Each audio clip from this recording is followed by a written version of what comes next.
இன்னொரு கேள்வி. சமுதாயத்தில் நடக்கக்கூடிய கொலை, கொள்ளை, விபச்சாரம், கற்பழிப்பு விதமான குற்றங்களுக்கு இவ்வுலகிலேயே தண்டனை அனுபவிச்சிடுறாங்க.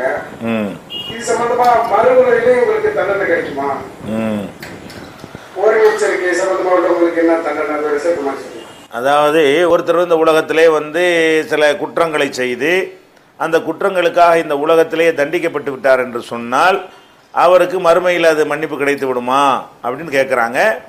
நபிகள் நாயகம் ஸல்லல்லாஹு அலைஹி வஸல்லம் அவர்கள் என்ன செய்கிறாங்கன்னா, இதை பற்றி அவங்க தெளிவான ஒரு ஹதீஸே சொல்லியிருக்கிறார்கள். என்ன சொல்லியிருக்கிறாருன்னா, அவங்க பையத் மக்கள்கிட்ட என்னிடத்தில் நீங்கள் உறுதிமொழி கொடுங்க, திருட மாட்டோம், விபச்சாரம் பண்ண மாட்டோம், கொலை செய்ய மாட்டோம் என்று, இணை கற்பிக்க மாட்டோம் என்று உறுதிமொழி வாங்குறாங்க. உறுதிமொழி வாங்கும்போது சொல்கிறாங்க, இந்த உறுதிமொழிப்படி யார் நடந்து கொள்கிறாரோ அவருக்கு சொர்க்கம் கிடைக்கும்.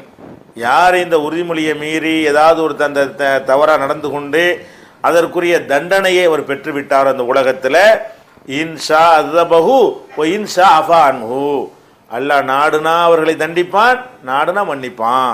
அப்போ கன்ஃபார்மாக சொல்லலை, இந்த உலகத்தில் தண்டிக்கப்பட்டு விட்டால் அல்லாஹ் நாடினால் தண்டிக்கவும் செய்யலாம், நாடினால் மன்னிக்கவும் செய்யலாம். மன்னிப்பதற்கு வாய்ப்பு இருக்கிறது என்றுதான் ரசூல் ஸல்லல்லாஹு அலைஹி வஸல்லம் சொன்னார்களே தவிர இந்த உலகத்தில் தண்டிக்கப்பட்டு விட்டால் கன்ஃபார்மான மன்னிப்புன்னு சொல்லலை. ஏன்னு கேட்டால் தண்டிக்கப்படுறவன் ரெண்டு விதம் இருக்கிறான். இப்போ மாயிஸ் ரலியல்லாஹு அன்ஹு ரசூலுல்லாஹ் காலத்தில் ஒரு சஹாபி விசாரம் பண்ணார்னு வருது. அவர் யாரு? செஞ்சதுக்கு பிறகு அவர் உணர்ந்து கொண்ட விஷயம் இருக்கிறத, அது செஞ்ச தப்பை விட பல மடங்கு உயர்த்தி செஞ்ச தப்பை செஞ்சு விட்டாரு. அப்புறம் எனக்கு எப்படியாவது என்னை தண்டனை நிறைவேற்றுங்கன்னு பிடிவாதமாக நின்று, என்னை உசுறு போனாலும் பரவாயில்லை, நான் குற்றவாளியாக இருக்க, நான் விரும்பலைன்னு சொன்னார்.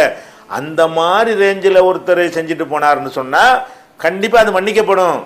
இவனை விட்டாலும் நாளைக்கும் செய்வான். மாட்டிக்கிட்டதுனால தண்டிக்கப்பட்டான், நாளைக்கும் செய்வானா இல்லையாங்கிற அல்லாஹ்வுக்கு தான் தெரியும். அந்த மாதிரி ரேஞ்சில் ஒருத்தனை பிடிச்சி உதச்சி விட்டோம்னு சொன்னால் அதுக்காக வேண்டி அங்கே தப்பிப்பானாண்டா சொல்ல முடியாது. அதுக்கு தான் ரசூல் ஸல்லல்லாஹு அலைஹி வஸல்லம் ரெண்டு விதமாக மக்கள் இருப்பாங்கங்கிறதுனால அவன் நெசமாக திருந்து இந்த மாதிரி உள்ளவனா எல்லாம் மன்னிக்க வாய்ப்பு இருக்கிறது.